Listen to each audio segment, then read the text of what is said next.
Bueno, voy a hablar del diagnóstico precoz del queratocono y la prevención de la ectasia, ¿ya? El queratocono es una enfermedad que no sé si hoy en día cada vez lo vemos más, o sea, sería más prevalente, o es que lo diagnosticamos más, o qué. Pero yo me acuerdo cuando era becado, que no veíamos tanto queratocono. Hoy día hay mucho queratocono, y desgraciadamente a nivel hospitalario no le tenemos ninguna solución, porque ni siquiera lo prevenimos, no lo podemos prevenir o parar su progresión con crosslinking, ni tampoco tenemos córneas para los casos avanzados. Y desgraciadamente se ve en personas jóvenes cuya, cuyo futuro y su calidad de vida en términos de años es muy mala, y va a ser muy mala, y va a ser tremendamente costosa para el país. Nadie racionaliza eso y nadie le pone empeño a solucionar. Pero así está.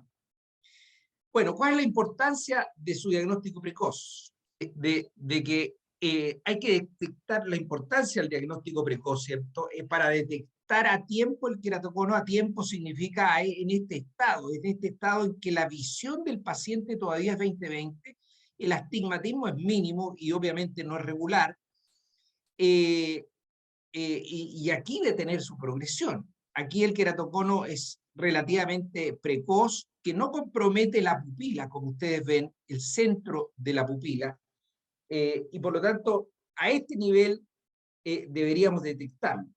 El queratocono se ve casi hasta un 19% en la cirugía refractiva y progresa entre 20 a 50% en los primeros 6 años. Así que hay que estar muy atentos. Ahora, la topografía también es fundamental, ¿cierto?, para el diagnóstico en los estados precoces, como ya decía, eh, eh, que se llaman subclínico o frustro, como son estos casos muy asimétricos en que en un ojo está incipiente y en el otro ojo muy avanzado, ¿cierto? Eh, Cuando lo sospechamos, es obligatorio pedir una topografía, y para seguir la progresión también es fundamental, porque es lo más sensible que tenemos disponible hoy en día, y nadie se imagina controlar un queratocono sin topografía. Y obviamente es obligatorio en toda cirugía refractiva, porque la idea es evitar la ectasia. Aquí tenemos dos ojos, digamos, una topografía de ambos ojos, en la cual se había hecho LASIK, y en uno de ellos hizo una ectasia, probablemente porque a la topografía hubo algunos signos que se pasaron. Bueno, pero recordando la topografía corneal para el queratocono, tenemos que decir que los índices topográficos tienen muy buena sensibilidad para el queratocono, una sensibilidad del 87% y una especificidad del 92%. Acuérdense que la sensibilidad es la capacidad de detectar la enfermedad, y la especificidad es la capacidad de confirmar que no esté la enfermedad. Rabinovich demostró además, después, que la combinación de 4 índices topográficos que están ahí, la diferencia superior-inferior o inferior-superior, el digamos, el torcimiento de los ejes, ¿cierto?, mayor de 21 grados, y el astigmatismo queratométrico más allá de 1,5, estos 4 índices juntos tienen una tasa de falsos positivos muy baja, de 2,5, y una de falsos positivos de 0,5 para el diagnóstico, ojo, del queratocono, ¿ya? Y en eso vamos a ir haciendo énfasis para diferenciarlo luego del queratocono subclínico. Luego se inventa el índice Kisa, ¿cierto? En que se multiplican estos índices, se multiplican entre ellos, se multiplica por 6 y se divide por 300, ¿ya? Y este índice mejora aún más la tasa del diagnóstico correcto del queratocono, llevándolo al 99,6%. Y aquí ustedes pueden ver la especificidad, la sensibilidad de 96 y la especificidad de 100 que nos da este índice Kisa, ¿cierto? Que sería más sensible y específico que los otros índices para detectar queratocono. ¿Y por qué digo queratocono, insisto tanto en queratocono lo anterior? Porque aún no tenemos índices claros para detectar el queratocono incipiente, o subclínico, o frustro, ¿ya? En que aquí podemos ver algunos ejemplos de queratoconos muy incipientes, ¿cierto? En que ustedes tan incipientes que aquí, ayer me di cuenta de que tiene un point spread function, que en el fondo nos va a dar el punto de foco de aberraciones de todo este ojo, muy buena. Por lo tanto, ni siquiera altera las aberraciones todavía del ojo este queratocono tan incipiente, que sí lo evidenciamos a la tomografía aquí. Y digo a la tomografía porque esta es una elevación, digamos, es una elevación de la cara anterior, pero esto es una tomografía de plácido también de la cara anterior. ¿Y por qué también insisto en que estos índices no detectan todavía el queratocono precoz? Por el ejemplo que presentamos al inicio de la ectasia y este otro, en que hay ectasias corneales post-LASIK en pacientes sin factores de riesgo preoperatorios aparentes. Y digo sin factores de riesgo tanto clínicos como topográficos, como en este caso en que vemos un pentacam absolutamente normal, en el cual hizo una ectasia en el ojo izquierdo posteriormente.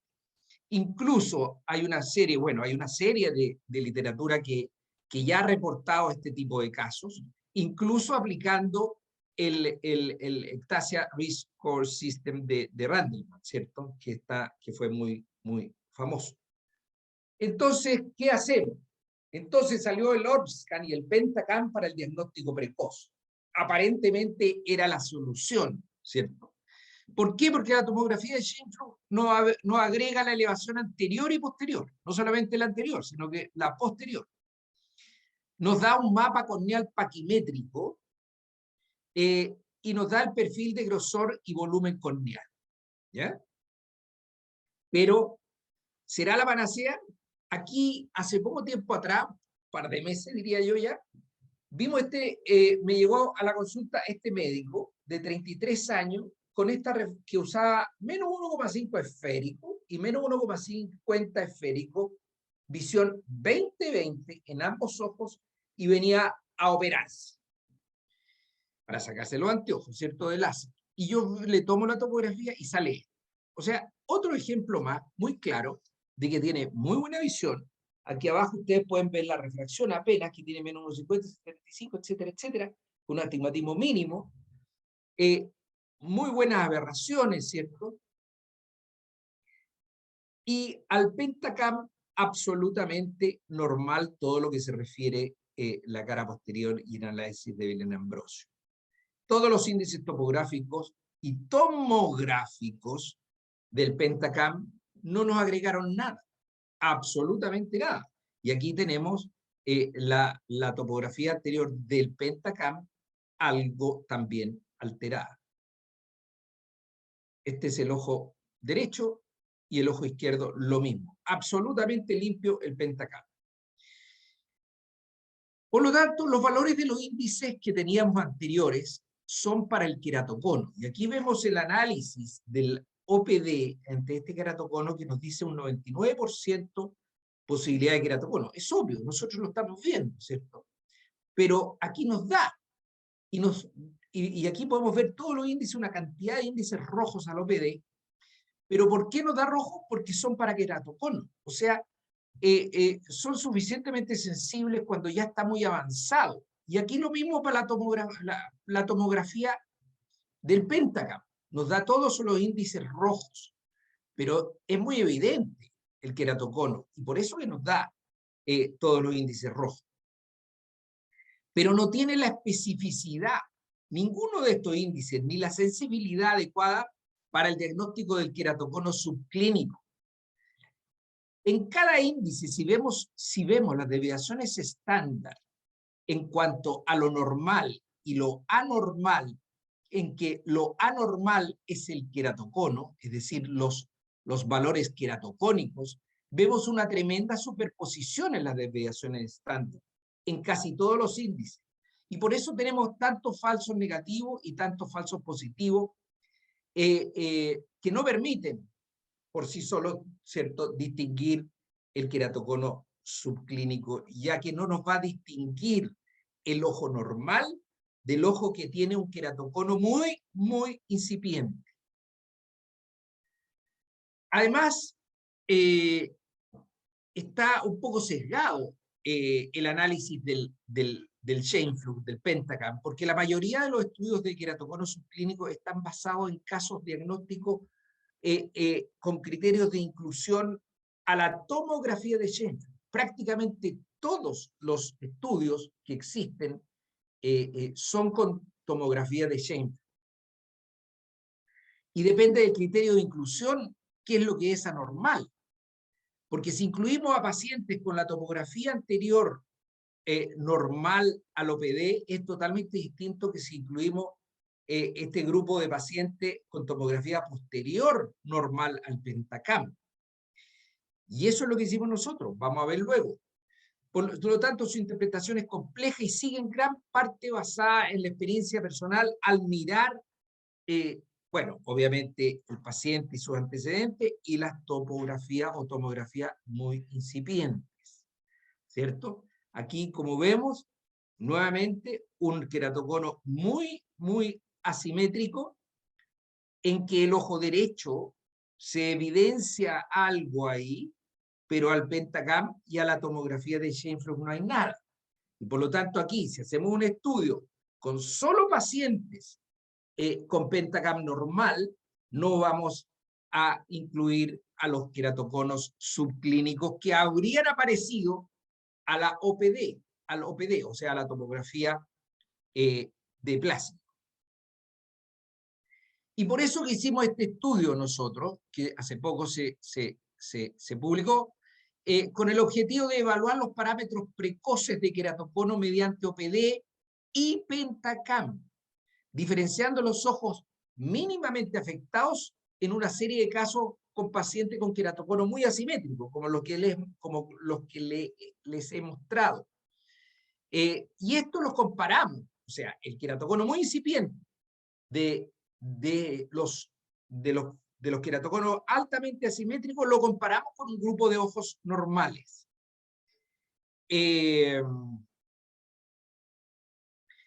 Así, el grupo de casos era un pacientes con queratocono avanzado en un ojo y sin evidencia clínica en el otro, en que en el otro, como aquí se ve, tenía visión 20/20, cambios cualitativos sutiles a la topografía anterior del OPD, es decir, disco de Plácido.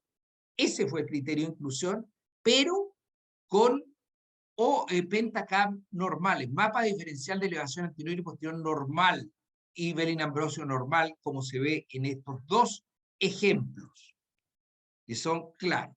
Y el grupo control, pacientes absolutamente normales, clínicamente y a los exámenes. Aquí tenemos ese caso control, algunos ejemplos de los queratoconos asimétricos, ¿cierto?, que tomamos.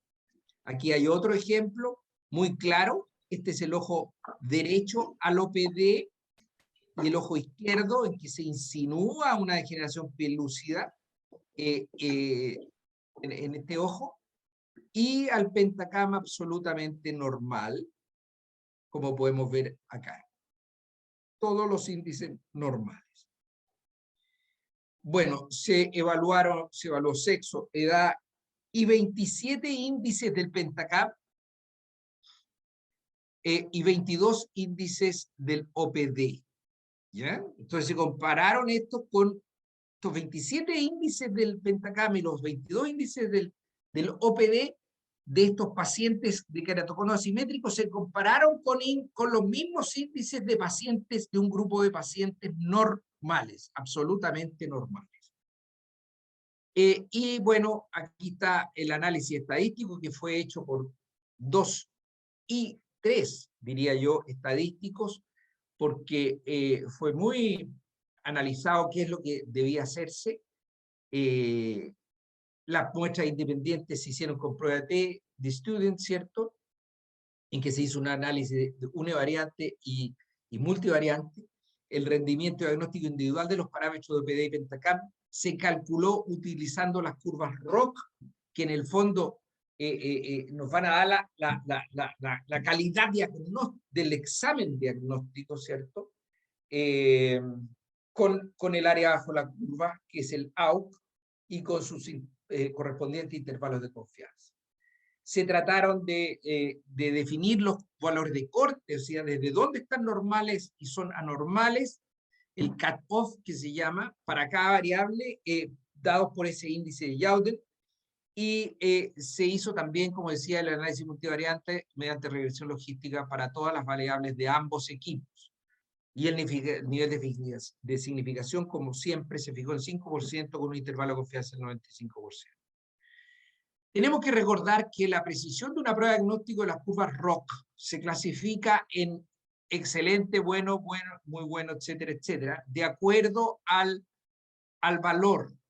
Y es excelente entre 0,9 y 1, y bueno de 0,7 a 0,8. En este rango sería bueno una prueba diagnóstica, cuando obtenemos estos valores de área bajo la curva, ¿ya? Y eso lo recuerdo para ver los resultados. El grupo de casos, entonces, incluyó 50 ojos y el grupo control 172 ojos. Esto para que esté tranquilo Juan Pablo López, esto se definió previamente, qué cantidad de casos tienen que haber para conseguir una diferencia significativa. La edad media fue esa, y hombres y mujeres también. Ahora, el análisis univariante del Pentacam, en el análisis, 20 de las 27 variables mostraron una diferencia significativa entre los grupos normales y subclínicos. Por lo tanto, esas variables son sensibles, son significativas, digamos, para detectar. Pero, cuando se hace el análisis un poquito más profundo, de estos 20 variables, las mejores curvas ROC, las mejores áreas bajo la curva, se llaman curvas ROC, ¿cierto? Están dadas para esas 5 variables. Pero además, tenemos que decir de que hay otras tantas variables que están aquí en azul, cuyos intervalos de confianza se sobrelapan con los intervalos de confianza de las mejores variables. Por lo tanto, si bien aquí hay variables significativas con una muy buena curva ROC, hay otras variables que también se sobrelapan, digamos, con los intervalos de confianza de las mejores. Y pasa más o menos lo mismo con el OPD. De 22 variables, 10 demostraron ser significativas, ¿cierto? Aquí vemos los valores de significación, pero solamente 3 tienen muy buenas curvas ROC, muy buenas parece. Y ocurre lo mismo con otras 2 variables al OPD. Aquí vemos algunas variables al OPD, que van saliendo en queratoconos muy incipientes, se van mostrando en amarillo, aquí ustedes las pueden ver, y en el Pentacam también se van mostrando algunas de estas variables, ¿cierto? Que detectamos significativas en este estudio. Pero ojo de que ninguna de estas variables aparece ni siquiera en amarillo al Pentacam. Es decir, al Pentacam no, a la cara posterior, en la elevación de la curva posterior. Es decir, aparecen algunas variables significativas de la cara anterior o de otros parámetros, como vamos a ver, pero no de la elevación posterior. Ahora, cuando hacemos un análisis multivariado o multivariante de ambos equipos, es decir, cuando esto en el fondo me dio un muy buen ejemplo, Álvaro, de que en el fondo lo anterior era analizar la diferencia de un equipo de fútbol de cada jugador. O sea, de cada índice sería cada jugador. Pero aquí, cuando evaluamos todos los jugadores en conjunto, es decir, todos los índices, todo el equipo, nos da esta sensibilidad para el Pentacam y esta especificidad para el Pentacam, para el OPD y esta para el Pentacam, y si analizamos los dos en conjunto, bueno, obviamente son mayores. Una sensibilidad del 82% y especificidad del 94% para detectar queratocono subclínico, para diferenciar el subclínico del normal. Por lo tanto, lo ideal sería tener un aparato que incluya los índices, tanto los índices más significativos del OPD y los índices más significativos del Pentacam. Pero eso todavía no existe y no lo tenemos. Ahora, según el último consenso global sobre queratocono y enfermedad de ectasia, dice, las anomalías de elevación de la córnea posterior deben estar presentes para diagnosticar un queratocono precoz o subclínico. Nosotros vimos que no, y este requisito ha sido cuestionado en estudios recientes, ¿cierto? Mostrando que la elevación posterior es menos eficaz para diferenciar el queratocono subclínico de ojos normales. Y hay muchos, o varios, digamos, estudios que dicen lo mismo y coinciden, o nosotros coincidimos con ellos. Es decir, nuestro estudio demuestra, ¿cierto?, que aunque no hay alteraciones aparentes en la cara posterior, hay alteraciones subclínicas tempranas de parámetros tanto de la cara posterior, anterior u otros, al OPD y Pentacam.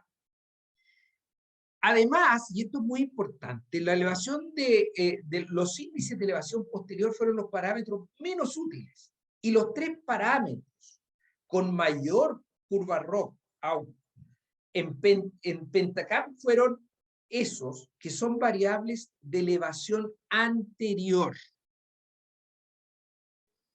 También observamos que 7 de las 9 variables del modelo combinado del análisis multivariante están relacionados con una elevación de la córnea anterior. Y además la OCT ha demostrado que los cambios estructurales más tempranos asociados al queratocono incluyen la remodelación epitelial, que es de la cara anterior, que es una remodelación para completar las irregularidades, para rellenar las irregularidades de la cara anterior, con adelgazamiento, obviamente, del epitelio, compensatorio en el ápice. Bueno, 7 de las 9 variables del modelo combinado también fueron de la elevación de la córnea anterior, 7 de las 9. Y el OCT, tal como les decía, también ha demostrado lo mismo. Repetir. Por último, estudios comparativos recientes han considerado que la tomografía de Sheinfeld y el OCT o el dispositivo plácido han demostrado un diagnóstico temprano también con la curva anterior sin alteración de la postura. Por lo tanto, vamos concluyendo de que primero que nada, que solo algunos parámetros del OPD y Pentacam pueden ser útiles en queratocono precoz, no en queratocono precoz, especialmente cuando se combinan los parámetros de ambos aparatos. Y los índices corneales anteriores son los más importantes para discriminar ambos grupos, apoyando la idea que la superficie corneal anterior se altera antes que la posterior. Y aquí tengo uno de los casos, porque he ido, en la medida que uno va poniéndose sensible y va sabiendo la cosa, va detectando otros casos. Tengo varios que han ido saliendo. Pero aquí hay un caso muy evidente, en el cual su ojo derecho, incluso en el Pentacam, aparecen índices en amarillo primero. Y el ojo izquierdo, que tiene un queratocono más avanzado, aparecen en rojo. Por lo tanto, primero se altera la cara anterior antes de alterarse la cara posterior. Aquí se ve muy bien, ¿cierto?, el ojo derecho, en que no tiene, se ve aún mejor, en que el ojo derecho a la topografía de Plácido la vemos aquí, aquí al Pentacam, todo el análisis del Pentacam, de la cara posterior, incluso de los perfiles paquimétricos, etcétera, está absolutamente normal en el ojo derecho. Sin embargo, en el ojo izquierdo del mismo paciente que tiene el queratocono más avanzado, aparecen y empiezan a aparecer los índices en amarillo e incluso en rojo. Y aparece al análisis de Belén Ambrosio una alteración de la cara posterior aquí abajo. Por lo tanto, aparece cuando ya es muy avanzado se altera la cara posterior, pero cuando es incipiente, todavía no se altera la cara posterior. Queda clarísimo en estos par de ejemplos. Por lo tanto, los criterios basados en el disco de Plácido siguen absolutamente vigentes y a mi modo de ver no han sido superados de ninguna manera. Y se necesitan más estudios queratocono subclínico para validez de los valores específicos de elevación posterior de OCT y de nuevas tecnologías. Por lo tanto, en este médico, ¿cierto? Que veíamos, si lo hubiéramos operado basado en el pentacam y en los índices posteriores, probablemente habría tenido una ectasia. Y aquí los índices nos dicen una córnea normal, incluso al OPD. Incluso al OPD. Así que hay que estar muy atentos. Y al pentacam apenas uno de los índices nos aparece en rojo en este paciente. Apenas uno. El resto es todo normal. Muy probablemente alguien habría pisado el palito y habría operado a este paciente, ¿cierto?, con una ectasia posterior. Por lo tanto, no hay un índice individual que nos distinga el queratocono subclínico, ni siquiera en pentacam, ni siquiera en OPD. Son varios los índices a considerar para su diagnóstico junto a la clínica, especialmente la edad, la historia, etcétera. Este caso, por ejemplo, este caso de arriba, me llegó hace bastante tiempo atrás para un tratamiento de la ectasia, que había tenido una ectasia, referido por una ectasia. Y luego después llega el hijo, y el hijo tenía un queratocono. Y al contrario, esta paciente de acá, yo la operé cuando era más joven, de LASIK. Feliz y contenta, me trae después a sus 2 hijas. Y las 2 hijas también tenían queratocono. Así que hay que tener mucho cuidado y considerar todos estos antecedentes. Pero la gran mayoría de los queratoconos subclínicos, afortunadamente, creo yo, se detectan a tiempo para su seguimiento y tratamiento con el OPD, y cuando lo sospechamos, tenemos que sospechar. Pero a tiempo significa lo que les decía en un comienzo. A tiempo significa cuando todavía no hay un astigmatismo importante ni irregular, y con muy buena visión todavía. Y por lo tanto, creo que tenemos herramientas para detectarlo a tiempo. En ese sentido, estamos bien desde el punto de vista diagnóstico para detectar los queratoconos subclínicos. Pero, y sería suficiente la tecnología, de Scheinflug o incluso OCT. Siempre y cuando tenga una escala y sensibilidad adecuada. Y pongo esto porque a veces me llegan pacientes de centros distintos, digamos, en que no se detectan una serie de cosas, incluso la topografía anterior, porque tienen una escala muy, muy amplia y una sensibilidad muy alta. Por lo tanto, aquí podemos ver una misma topografía que yo hice sacar con distintas sensibilidades y escalas, y pueden ver que se evidencia mucho más acá que acá, solamente por un cambio de escala. Igual ocurre acá en el OPD, así que hay que tener mucho ojo con la escala y la sensibilidad de los topógrafos y de los tomógrafos. Ahora, si bien tenemos herramientas suficientes para detectar el queratocono subclínico y podemos estar más tranquilos, ¿cierto? No es así para prevenir la ectasia, cuya incidencia va entre 0,03 y 0,6. Es baja, pero es terrible. Pero 29%, casi 30% de las ectasias están con exámenes preoperatorios normales, como este caso que les había contado. Por lo tanto, no tenemos herramientas, así como sí tenemos para el queratocono subclínico, no tenemos herramientas y menos índices que nos digan o que nos adviertan de que este paciente puede tener una ectasia. Así todo, tenemos que saber que los parámetros de mayor impacto serían la topografía de la cara anterior, los paquimétricos y los del grosor epitelial al OCT. Y yo digo, ¿por qué? Yo creo, personalmente, que porque estos índices, la cara anterior de Plácido, la paquimetría y el OCT son mediciones directas.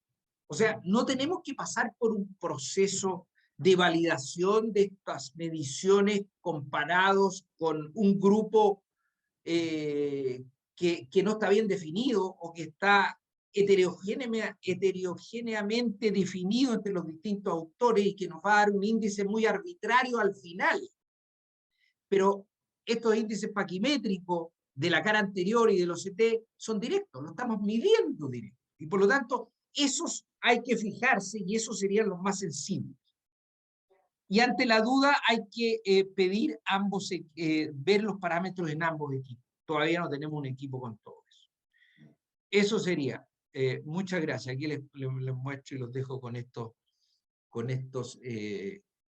carpinteros negros que vi ahora último en el invierno de este año, que fueron un deleite.